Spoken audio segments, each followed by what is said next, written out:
حضرت عمر بن عبدالعزیز عراق میں رہنے والی ایک عورت تھی. اس عورت کا خامد فوت ہو گیا تو 5 بچیاں یتیم تھی. وہ عراق سے چلی اور جناب عمر بن عبدالعزیز کے پاس آئی کہ آپ میری بچیوں کا وظیفہ لگا دیں. وہ کہتی ہے جب میں پہنچی نا یہاں تو اب تو استقبال آنا جانا بڑے معاملات ہے. اب تو بچی کی بارات آئے اور 5 7 10 20 لوگ دروازے پہ کھڑے نہ ہو تو برات ناراض ہو جاتی ہے. کہتے ہمارا استقبال ہی کسی نے نہیں کیا. تو استقبال تو اب اس طرح ہے جس طرح ہمیشہ نہیں ہوتا. یہ استقبال کی حالت ہے, امیروں سے لے کے غریبوں تک. مجھے پوچھا ہی نہیں, کسی نے کرسی نہیں دی, آگے نہیں بٹھایا. یہ والا معاملہ ہے. اور میں میری طرح کے لوگ نیک لوگوں کی بات نہیں کرتا. اب تو ہم دیکھتے فلاں مولانا کا استقبال ہو رہا, فلاں کے لیے لوگ کھڑے ہوئے, نعرے لگے. اور اب تو میں دیکھتا ہوں ایسے ایسے ہاتھ لہراتے ہیں صوفی اور درویش کہلانے والے, جیسے سیاسی لیڈر لہرایا کر. یہ کیا طریقہ ہو, یہ کون سا طرز زندگی؟ میرے نبی پاک صلی اللہ علیہ وسلم نے فرمایا جو خواہش کرے کہ میں آؤں اور لوگ کھڑے ہوں وہ تو جہنمی ہے, تو دوزخی ہے. سارے وہی طریقے ہمیں اختیار کرتے جا رہے ہیں, وہی پروٹوکول ہے ہر جگہ. وہ لوگ جن کے دروازے کھلے ہونے چاہیے تھے وہاں بھی ہر وقت کے لیے معاملات طے ہو گئے. یاد رکھیں میرے نبی پاک علیہ الصلوۃ والسلام نے جو تعلیمات دی حضرت عمر بن عبدالعزیز رحمۃ اللہ تعالی علیہ. عورت کہتی ہے میں پہنچ گئی, میں نے لوگوں سے پوچھا گھر کہاں ہے, تو کہا وہ جہاں بوری لٹک رہی ہے نا باہر ٹاٹ کر پردہ لگا ہوا ہے وہ حضرت عمر بن عبدالعزیز کا گھر ہے. کہتی ہے میں دروازے پر دستک دی, ایک عورت نے دروازہ کھولا تو مجھے بی پی جال کے اندر بلایا. تو ان کے گھر کے اندر جب میں داخل ہوئی تو بڑا سارا سین تھا, ایک طرف کنواں لگا تھا, ایک طرف ایک بڑا درخت تھا, اور ایک چھوٹا سا بنائی ہوئی تھی جگہ برتن دھونے کے لیے. بی بی نہ برتنوں کو مٹی لگا کے صابن لگا کے بیٹھی ہوئی تھی, کام کر رہی تھی وہ عورت. مجھے اس نے درخت کے نیچے بٹھایا, پانی پلایا. کیسے آئی ہو؟ میں نے کہا امیر المومنین سے ملنا ہے. کہنے لگی بیٹھو تھوڑی دیر میں آ جاتے.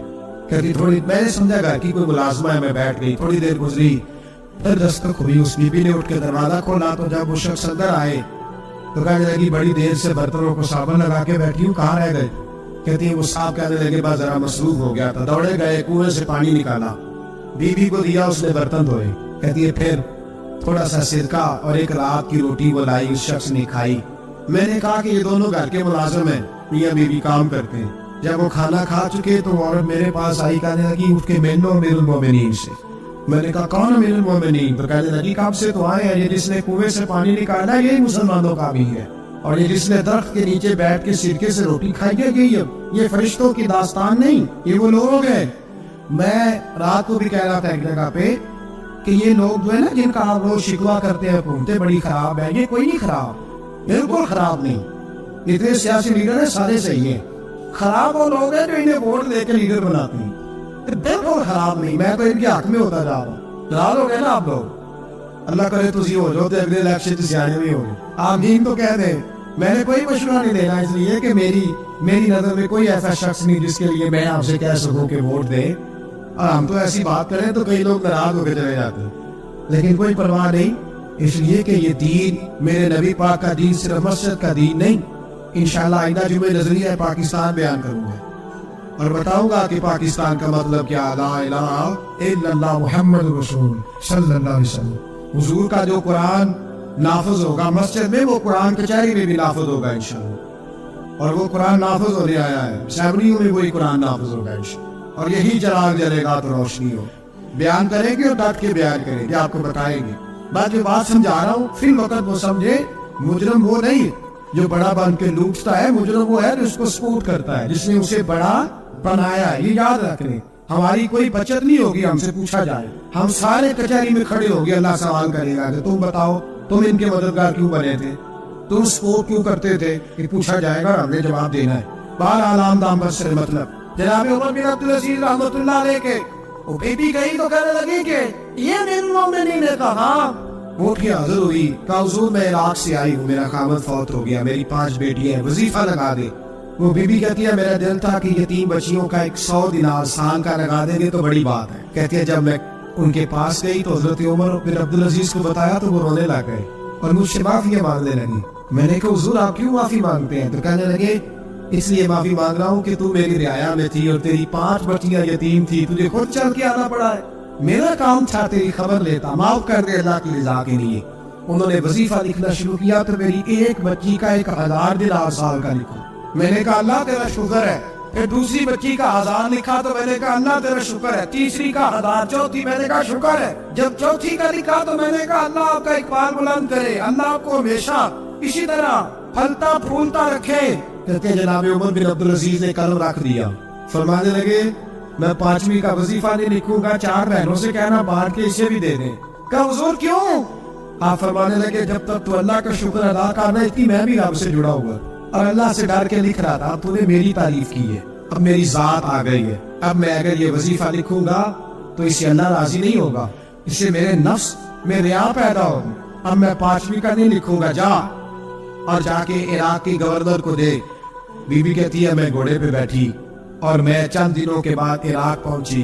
جب سویرے آ کے میں نے بالیے رات کو رکا دیا تو وہ چیخ مار کے رویا. میں نے کہا کیا ہوا؟ تو کہنے لگا بی بی آج رات کو حضرت عمر بن عبدالعزیز کا انتقال ہو گیا, فوت ہو تو انتقال کر. کہتی میں بھی تڑپ کے روئی. میں نے کہا میری یہ 3 بچیوں کا کیا بنے گا؟ تو وہ گورنر کہنے لگا تیرے وظیفے جاری رہیں گے, تجھے ملتے رہیں گے. تو کہنے لگی کیسے؟ کہنے لگا میں اگر تو گورنر رہا تو تیرا وظیفہ جاری رہے گا, اور اگر گورنری سے اتر بھی گیا تو میں ذاتی طور پہ مالدار ہوں, پھر بھی تیری بچیوں کے ماہانہ پیسے پہنچتے رہیں گے. میں نے کہا تو کیوں دے گا؟ کہتی وہ رو پڑا. کہنے لگا اگر امیر حضرت عمر بن عبدالعزیز جیسے ہو تو پھر اللہ گورنروں کے دلوں میں بھی رحم ڈال دیا کرتا ہے, پھر میرے جیسے لوگوں کو بھی وہ بدل دیتا ہے. حضرت عمر بن عبدالعزیز گھر آئے. 3 بیٹیاں تھیں. ایک کو آواز دی وہ آئی تو اس نے منہ پہ ہاتھ رکھا ہے. دوسری کو آواز دی وہ آئی تو منہ پہ ہاتھ رکھا ہے. تیسری کو آواز دی تو منہ پہ ہاتھ رکھا ہے. آپ نے اپنی بیوی سے کہا کہ یہ بچیاں منہ پہ ہاتھ کیوں تینوں نے رکھا ہوا ہے, کیا بات ہے؟ تو بیوی رو پڑی. کہنے لگی 4 دن ہو گئے میری بیٹیاں پیاس سے روٹی کھا رہی ہیں. 4 دن ہو گئے, ان کے منہ سے بدبو آتی ہے, اس لیے وہ آپ کے سامنے آتی ہے تو منہ پہ ہاتھ رکھ لیتی ہیں. 4 دنوں سے بی بی رو رہی ہے. حضرت عمر جلال میں آ گئے.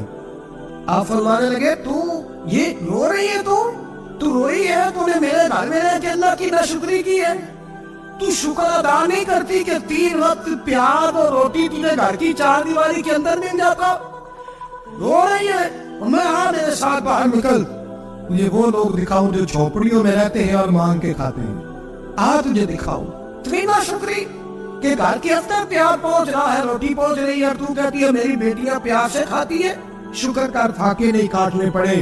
پھر اگلے لفظ کہے تو رو پڑے. فرمانے لگے میں نے تو مصطفیٰ کے وہ حالات بھی سنے ہیں جس میں کئی دن بی بی فاطمہ نے فاقے کی. تو گھر کے اندر پیاز پہنچ رہا ہے تو ابھی بھی سادگی, عاجزی اور قناعت نعمت تھی ان لوگوں کی. ہمارے یہاں روز شکوا ہے, کس بات کا؟ گاڑی کوئی نہیں. روز رونا ہے, کس بات کا؟ بنگلہ کوئی نہیں. روز رونا ہے, کس بات کا؟ بینک بیلنس کوئی نہیں. 10 جوڑے کیوں نہیں عید پہ آئے؟ اور یہ صرف عورتوں کا مسئلہ نہیں, ہمارے اندر بھی یہ بات بدرجہ اولا. ہم روز اپنے آپ کو مسکین کہتے ہیں, غریب کہتے ہیں, ناچار کہتے ہیں, مجبور کہتے ہیں. کبھی دیکھو جو جھونپڑیوں میں رہتے ہیں, کبھی پلٹ کے دیکھو لوگوں کی طرف جو پیدا ہوئے تو آنکھیں کوئی نہیں تھی, ہاتھ کوئی نہیں تھے, پیر کوئی نہیں. وہ دیکھو جو پیدا ہوئے تو سر پہ باپ کا سایہ کوئی نہیں. کیسے کیسے لوگ وقت گزار رہے ہیں. ہم روز آ کے کہتے ہیں کاروبار ٹھنڈا ہو گیا ہے, حالات بڑے خراب ہو گئے, ہم بڑے مجبور. کیا ہو گیا صاحب؟ اللہ کے دن ہے, سارے اللہ کے دن ہے. مسئلہ اچھا ہے, نہ فراق اچھا ہے, یار جس حال میں رکھے وہی حال اچھا ہے.